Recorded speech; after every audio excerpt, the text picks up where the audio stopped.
Hey everybody, I am Matt Hill. I'm coming to you from the house today. It's my son's fourth birthday, so we're going to do a little bit of off the cuff. And normally I would be running out to see this guy that I want to introduce you to. Just an amazing leader in oil and gas who's done so much for this industry, and will continue to do so. But this is the oilfield tailgate that I want to support, the platform for all the parties and events, the calendar, and now doing podcasts so we can reach everybody and, hopefully do some energy education, literacy, promote all the companies that pitch into the oilfield tailgate so we can enjoy these events coming up. And man, I just appreciate everybody so much. Don't forget at the end of this, please click on oilfieldtailgate.com and sign up to support, everything that everybody's doing to come out and enjoy. Right now, I'm going to introduce yourself. What's your name? Thank you, Matt. And I'm thrilled to be here and honored to be here. I'm Larry Richards. I'm the president of the 2023 Permian Basin International Oil Show that we do every other year in Odessa, Texas, October 17th through the 19th this year. Yeah, you guys have had a special show for a long time. What anniversary of the show is this right now? It started actually in the 1940s, Wow. and has been consistent every other year, other than a few years right around World War II that it got suspended because all the young men went off to fight in World War II. But since then, it's been one of the leading onshore oil and gas shows in the country, and then especially the last 10 years. It's become the onshore oil and gas trade show for our industry, the largest not just in the United States, but the largest in the world that focuses on the onshore technologies and innovations for the oil and gas market. Yeah, I was fortunate to go quite a few years ago and just extremely impressed. And then 2 years ago, Stacy Jones, one of the people that helped you out to get this, show, growing and going, she asked me if me and another few fellow oil and gas podcast, people in our little niche would come out and do what do we call it? Or she called it the podcast party. And then she made the little cartoons of us. Thank you so much, Stacy, for that. But I'm just wowed by the creativity and the I think what would be called the critical need to attend, shows like this for everybody. Yeah, What do you? I'm sorry. Go ahead. I just, what do you foresee, that this will grow into in the future? Well, I think we're already in that evolution. When I was starting my career 35 years ago, I spent a lot of time in the international arena. I spent a lot of time selling, big equipment projects in the North Sea and offshore Brazil and Gulf of Mexico, and that's where all the innovation was happening in our industry. For the last 15 years, so much of that innovation is happening onshore, and with these new completion techniques, where you're going into these tight shale formations that, some of them in the Permian, we're drilling fields that my dad, felt were largely worked out in the 1960s and played out. And now we're going in with these new technologies where we go, down and for a mile and then horizontally for 2 miles and put a football field worth of sand into that formation to make it a permeable formation where it wasn't before. We knew oil was in that, but there just wasn't any way to get to it. And now you've got, these huge wells that are coming in using all this new technology, but they're completely different than the wells that we've drilled and completed in the past. So you have to have all kinds of new technologies and innovations to be able to complete them based on trying to keep that sand in formation and the higher pressures and temperatures and everything that's pushing the envelope. And so much of that innovation's happened in the Permian Basin. And then you layer on top of it all the regulations and the focus on, doing it with zero emissions and zero flaring and reusing the produced water. And you've got just a huge opportunity for all these young companies to come in and try new things. And when they work, all of a sudden they're the industry standard 2 years later. And most of my career, it took a decade for something to finally make its way through and become an industry standard. And we're seeing in some of these products in 18 and 24 months in the Permian because they're addressing problems that are different than what we had a decade ago. but it's just amazing to see. And I think that entrepreneurial spirit that, you see in the Permian Basin, it's a perfect place to learn how to drill and complete and produce these wells over the long term, because, the companies are more willing to take some risks and try things, and safety is always paramount, and it's always going to be number one. But as long as you're doing it safely, companies are willing to try innovation and R&D and new technology and actually do it on an existing well, that they just spent $7 to $9 million to drill and complete, because they're cutting costs 25-50% sometimes in some areas by trying new technologies. And so our show gets a chance for all these companies to highlight those technologies and innovations, and we're thrilled to be a part of it. We know we've got to go earn it every other year. I think part of our success is our board of directors. It's almost completely done by volunteers. We have two full-time people, Anthony Fry, our executive director, and Jess Smith, his assistant. Everyone else on that whole show is all volunteer. But we have over 150 industry leaders, men and women, that agree to be on that board and volunteer for the show. Almost every one of them is leading teams of people in the Permian, whether their own company or a division of a company or a department or a company. They know how tough it is to let people off for half a day or a day to go to a trade show. They know you can't do it, just for fun.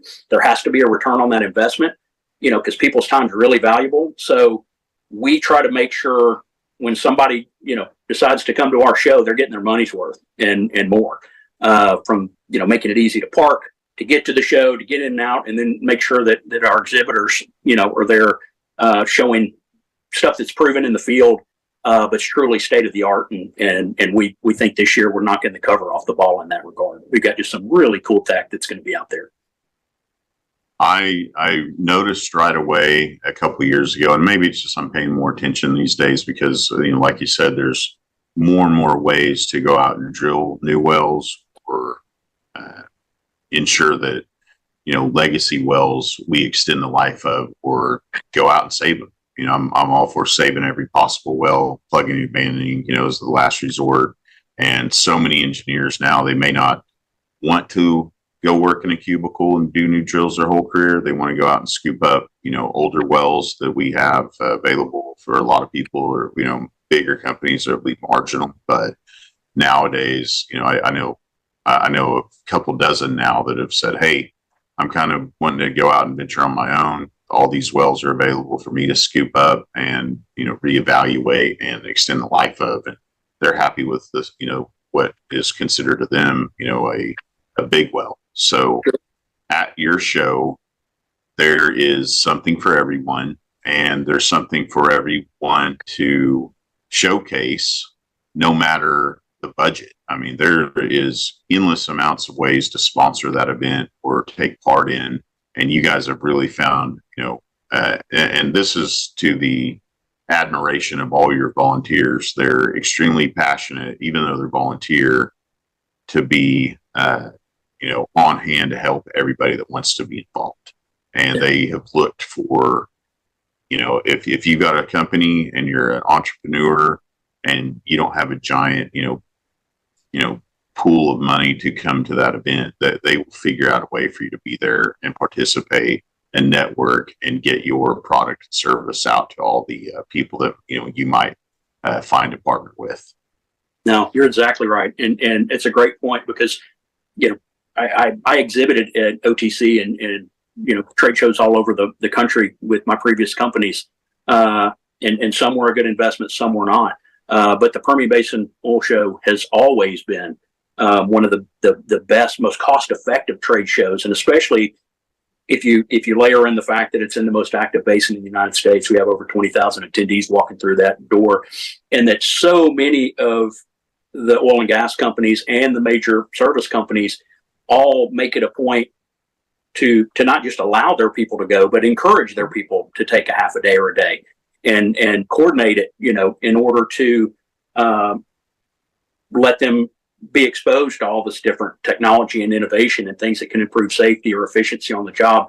And like you said, we've got people, with multi-million-dollar pieces of equipment out there. We got one of the largest displays of heavy horsepower in the world, on the 25 acres that we've got on showgrounds. But we also have all kinds of cool young entrepreneurs that have booths that came up with a better way to trick out some component in gas lift, or for subsurface pumps, or all different types of technical solutions that, every one of them started a company because they're addressing a problem that existed out there, and they've been able to scale it. And, maybe they were only scaled to 2 people or 3 people, but they were able to showcase some products in a booth in Ector County Coliseum. And then you've got, just massive, technologies and that are much larger scale, all across the show. So you've got, even if you're a small producer, we are a working man's oil show. And I say working man's a little bit circumspectly, because we have a whole lot of young women. I don't know anybody in the industry that's not a working man or women yet. Yeah.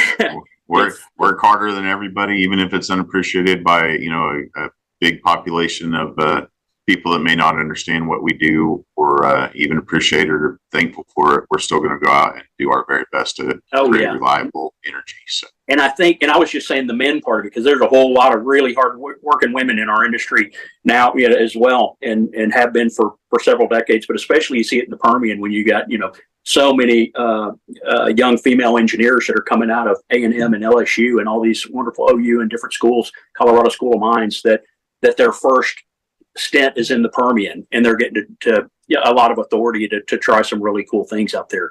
But yeah, in regard to the working man show, we say that because what we try to focus on are things we want the field personnel to be able to come and get true value out of that show, and see things they can go put to work the next week, or purchasing people show up, they can actually purchase and put to work next week. And so our focus, while we love having senior executives at the show, and I was amazed, at the last show, I worked the booth some for my company, and I was amazed how many senior executives walked through, and picked up pieces of equipment and really tried to understand tech that was being shown to their teams. But you'll have a CEO walk through, and then right behind them, you got, 3 field techs that are the automation techs for a small independent. But the work those guys are doing, it's incredibly important to our industry, and they are phenomenally talented from a technical standpoint. Sometimes the toughest questions you get are from the guy that's covered, half his overalls are covered in oil, and he just came from the field, and he's got steel-toed boots and 2 guys behind him, and all of a sudden they're asking you questions that most electrical engineers, that just graduated couldn't answer, because of their depth of experience out in the field on what worked and what didn't work, and their specific field locations with issues they're running into with amperage and voltage. So it's a neat mix, where you've got all these different folks coming through. The one constant is that technology and innovation that you're going to see though walking around.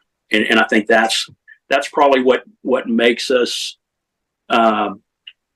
such a sustainable show year after year, versus so many of the other trade shows across the United States have struggled. We're sold out this year, every booth space. We have over 700 exhibitors. You always find ways to find ways to find more space every year. Yeah. Yeah, I don't know how you are landlocked, but yeah, we did continue to knock down old buildings and take more space. But you guys have big hearts, and you always crowbar somebody into a space somewhere. Yeah, no doubt. But yeah, this year might be a little more of a challenge, just because we've got some folks that so much. There's been so much innovation in this water reclamation and recycling. So much innovation in using associated gas that was previously vented or flared, to capture it, get it in a pipeline, or if you have to burn it really efficiently. But one of the best. Do not listen to him. Don't burn it. You put it on a Bitcoin mine, a hash hut. You put it on a what? Put it on a hash hut. I'm sure you got some Bitcoin miners out there showcasing their stuff, what they do. Trap gases no more. Yeah, well, that's what I was alluding to. Now we're going to have some really cool tech out there, from Warren Catt's new 2,500 horsepower gensets. We've always had gensets, but to be able to burn field gas, which isn't the same as pure pipeline quality, perfect gas. Yeah, you got to put some scrubbers out there and do a few things to it, and then it's usable. Yeah, sure. But to be able to use this stranded gas for these heavy horsepower applications, which has always been so hard because diesel is so energy dense as a fuel, and replacing that with natural gas, it's always been a challenge. You could do it, you just couldn't get full power load. Well, now you Right. got these huge frac pumps. You got Warren Cat's going to have 2,500 power gensets, and out on display at the show, we've got huge 2,500 horsepower new frac pumps that are driven by 80% natural gas, 20% diesel mix. Dragon's going to have their 4,000 horsepower frac pump out there that's got a 3,400 horsepower natural gas dual fuel that can use 80% associated fuel gas. And I think they've got a 4 megabyte turbine genset, their newest one coming out. It's fully enclosed. It's like a 60-foot trailer. That's where I'm trying to think. I know how big their outdoor spaces are, but what they're going to give up to put some of this huge associated gas equipment in. We have the produced water guys doing the same thing. We have some really cool automation innovations that as companies are tying in all the automation and using it as a true asset to reduce cost and manage their decision-making processes more effectively across the whole field, and even tie in AI logic to do predictive and preventive maintenance. And it's really cool how much innovation's happening in our industry, even down to, you're talking on some of the smaller companies, the leveling technology. You look at an oil tank and you think, oh, okay, that's full of oil, and when you're in engineering class, that's what they tell you. What it's actually full of is mostly oil, and then it's got produced water that came out of the oil after it got dumped in the tank, and then you got sediment, i.e. sludge in the bottom that filtered out, and then you've got oil, and then you've got gas on the top that you're dealing with, and there's so much of the new technology now from leveling. Slater Controls is an Odessa-based company that's come out and has some really cool new leveling tech that you don't need cherry pickers and all these men to put it in, and doesn't have any emission spots coming out, but you can accurately sit in your office and look at all your levels of all these different things across your tanks. It's just it's a neat time to be in the industry, and if you take the time to learn about what our industry's doing, it's something to be proud of. I mean, the U.S. talks about Silicon Valley, being leaders in the world in their industry. The United States oil services and manufacturing industry is the best at what it does in the world. There's not a peer even close. Nobody wants to buy equipment from Italy or Germany or UK or China or anywhere else when compared to the US-based companies that are driving this tech. And it's something that I don't think most Americans realize is an asset we have as a country. Man, I love your enthusiasm. This is why he is in charge of this thing. He's a kid in a candy store. He's not just worried about running the Permian Basin Oil Show. I think you're just trying to get all those companies there. You're a lot like me. I want to learn everything about everything in our industry, because I am so proud to. I'm just astonished. I'm not surprised anymore about the things we can do. I'm just appreciative, and it's just all wow moments. And I just love what you're doing. I love, everything about the Permian Basin Oil Show. I never see anybody complain about it. I just like the fact that you guys are open to just about any idea to keep making it bigger, better, stronger for everybody that participates. Anybody that's coming there to, get help and partner or promote, what they do. There's a place for everybody. And I agree with you. It's now the U.S. land premier conference of the world. Show up no matter where you're at or what you're doing. If you're interested at all in energy, whether you're part of our industry or not yet, that's something that you touched on for me, is that we need a lot more people in the future to join our ranks. So I hope people come to this show and just learn how they could be a part of it too.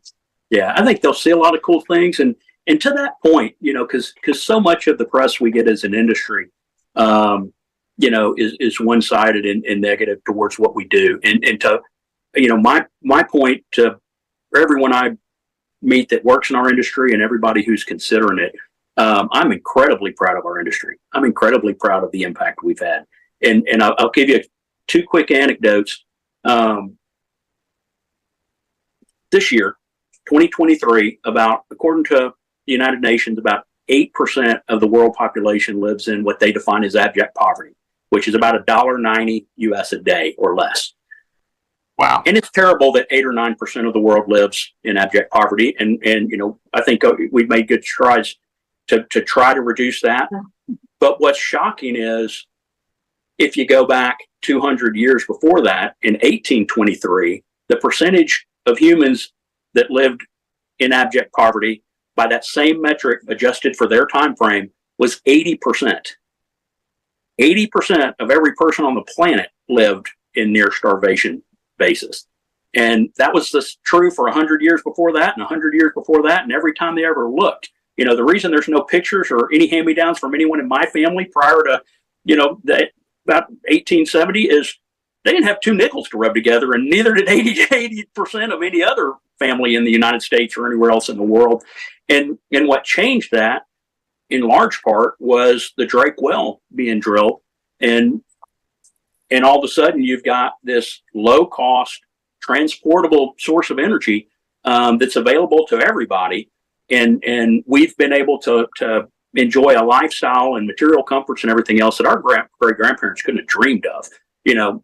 And whether it's, you know, our own climate control in our homes, you know, where we got the air conditioner on right now, to our transportation, to all those areas, it just, a huge part of that wouldn't have been possible without hydrocarbons. And then nobody talks about the other side of the equation, which is over 50% of our food is now produced with synthetic fertilizer from natural gas. You could not produce that synthetic fertilizer without the urea and ammonia from natural gas. When the natural gas pipelines in Russia, you know, got disrupted, everybody was worried. You know, you saw a lot of stuff in the news about the heating in Europe and the UK, which was a very real issue. But an equal concern was it going to cause huge areas of starvation across Africa and other places that are using these synthetic fertilizers that now can't be produced, you know, in Ukraine and Russia because of the natural gas disruption. So 55% total human food production in 2023 is being produced from natural gas, and nobody even speaks to that or where that if fossil fuels did go away tomorrow.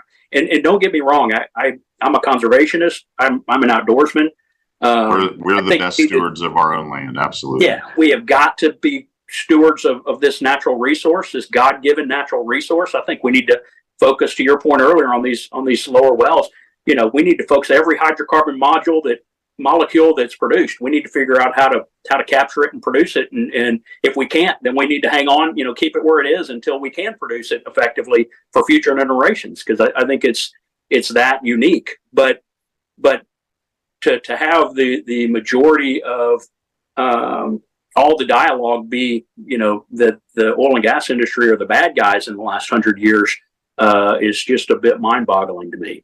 Especially when the other side of the story is just never told.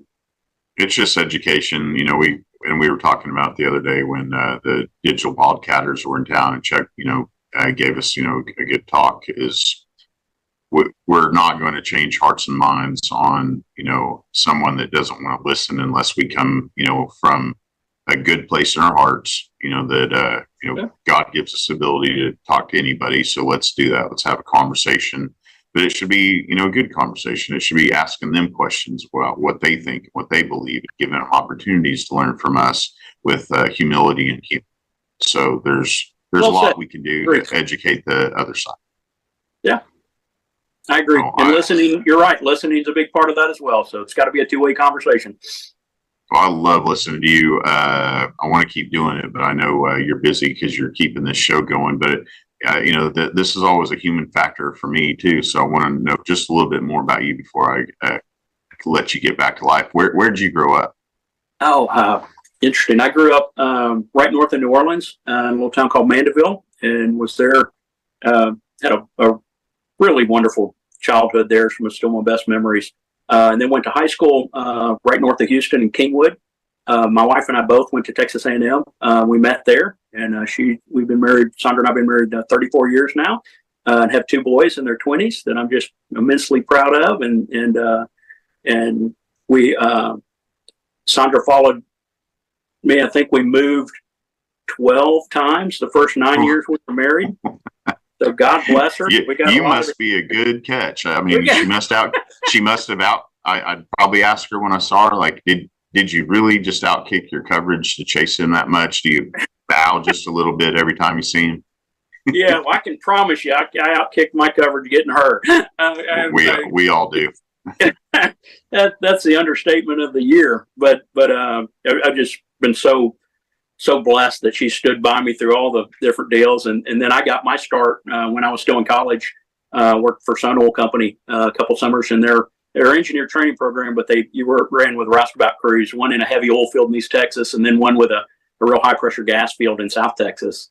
And man, I got a tremendous amount of respect for those guys. We had fun, you'll never laugh so much on a job as in that gang truck, but we worked our ass off. I mean, it sometimes feels like war out there. Yeah. Oh my God. I always love that. It's like we're at war, but if we keep good spirits about us, it turns out to be your best memories, no matter how much of a body and headache it might have been at the time.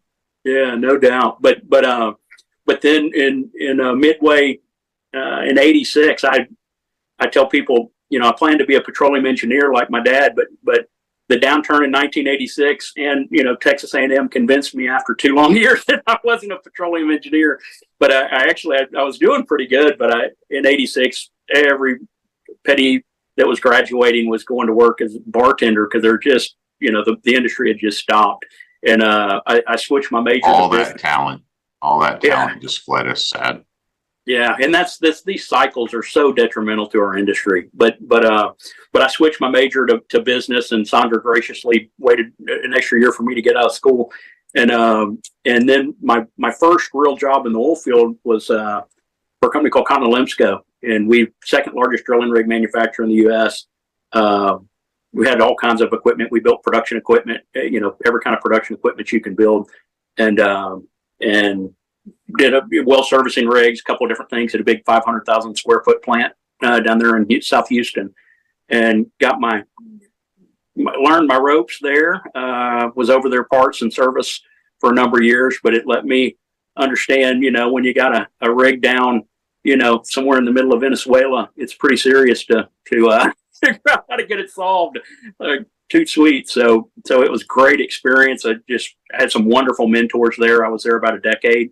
And then when they were bought out by their largest competitor, I made a move to Key Energy, and was there over everything equipment side. We had Key at that point was the largest well servicing company. Had about 1,500 well servicing rigs and about 1,500 vacuum trucks and a whole lot of frac tanks and all that good stuff. And I created a position to.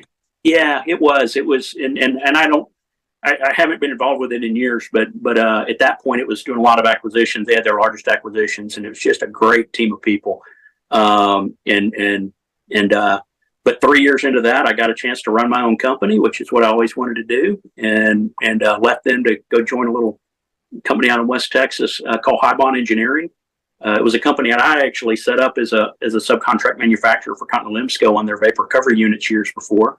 And their owner had asked me to come out and run it and earn equity each year as I ran it. So I did that, and we had a really good run. We grew it pretty dramatically, over 30% a year for the 12 years I was there, and had 2 different exits during that point. The original owner exited out first, and then I grew it with a private equity firm for another stint, and exited with them about the right time in 2014, and worked out really well for everybody. And then got a chance to back a young entrepreneur in Odessa. I was going to do it one more time. I said, I want to build it. I got to do it one more time. Yeah. Let's do it. But I told everybody up front, I said, I'm going to do this one more time, and then I'm done. I'm really done. I'm going to, retire.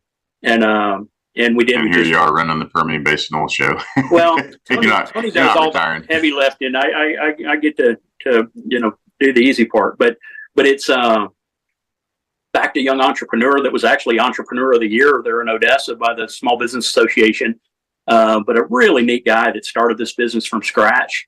And me and a team of folks that were good friends that had worked together, and a private equity backer, we in a little less than 5 years grew it to a little north of 50 million in revenue, and became, had some customers stand behind us that just really were gracious in giving us a shot as a new young company. And we put a whole lot of automated valves and flow measurement and instrumentation and air instrument packages and all kinds of cool stuff out across the Permian. And we had an opportunity to sell that business, and it merged with a larger company. But it was just a great deal for my employees and my team, and it allowed me and kind of one of the gentlemen that had been a partner of mine for years, that he would been wanting to retire before me. So it allowed us to do that, and the team's kicking ass and taking names and continuing to grow the business. So win-win all the way around. It is. It's a win-win that you've inspired so many people and led them very well. And it just goes to show you why you're doing what you do. God puts you in the right place, buddy. I hope so. I tell you what, I think having God at the center of it all is the secret. Well, it's not a secret. It's I gave my life over to Christ a long time ago, and always tried in all the business decisions to honor God in everything we did. And every day isn't a lot of fun. You got your good days and your bad days, but that's a decision I've never looked back on. Yeah, there's no end to the gifts we're given each day, and I'm constantly reminding people, hey, my only job here on earth, and the only reason he's going to ever keep me around is so I could be a funnel for all the gifts he's given me to try to do as much as I can to make sure it just goes right through me to somebody else. So that's why I do this. I want to highlight good people and bring them together, introduce people. More than ever, we're going to really rely on each other now and in the future to make partnerships, and that's how we're going to get through every up and down. And that's how we've always done it, because it's the people. It's always the people. The technology is amazing, the work, the product, but it's always the people that will keep us moving ahead. Yeah, very true.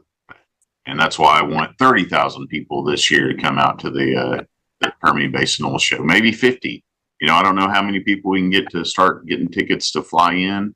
I have to put up some temporary housing there in Midland, Odessa. Not that there's not quite a bit of that already, but maybe they'll get a taste of how amazing it is down there. Everybody always is scratching their heads when I tell them how much I love going down there. I live down there, and they're like, "What?" And I'm like, "You just got to go. You got to experience it for yourself. It's a good place to be, and that shows where it belongs." Yeah, well, thank you. And attendance is free. Any adult in the industry attends for free. Parking's for free. There's no parking at the Coliseum. We got another big parking spot right down the road, and if it's not there, we got Ratcliffe Stadium there in Odessa that we have buses running every 20 minutes, big air-conditioned charter buses that for however many overflow. So if 30,000 want to show up, we got them covered on parking and getting them in the show. I totally am excited. It's coming up quick. What's the dates again? October 17th through the 19th.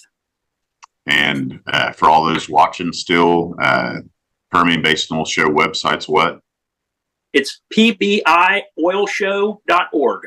And we've got some videos on there this year. PBIOilshow.org. Yep, PBIOilshow.org. And we've got videos on there for pre-registration, for how to get your food tickets, for any question you've got. We've got a video. You can just click on a quick 2-minute video that'll kind of walk you through and answer all your questions on the front end. Well, my company, Night Fire, we're extremely excited to come down there, and we'll have a big exhibit. I don't think that anyone there is going to let us start a big fire and put one out, but we'll be ready just in case. You never know what's going to happen. Yeah, I hear you. I hope we don't utilize those services. We'll watch a video. We'll see. I'm there, so there's no telling what could happen. And I'm also going to be doing my podcast with a few others. We'll see. But if you're there, please look me up. I'd love to do everything I can to promote you along with the show, so that we keep growing it. And I just thank you so much for doing this with me today. Let me be part of this even a little bit. I'm very appreciative of what you do. God bless you, buddy. Oh, thank you so much, Matt. I really appreciate it. And I look forward to meeting you in person in October. Thank you so much. Absolutely. And guys, this is what we do. We figured out a way to bring everybody together and find new ways to help each other. So make sure you sign up to come down there and let them know you're coming. Share everything you can. Permian Basin Oil Shows on every platform, from the web to Facebook to LinkedIn to Twitter, on and on and on. So we can reach not only each other to make sure we're there, take time off from your own companies to come down, but bring people outside of the industry and expose them to our mission to bring reliable, affordable, abundant energy to the globe for human flourishing. We'll see you next time. Take care. God bless you.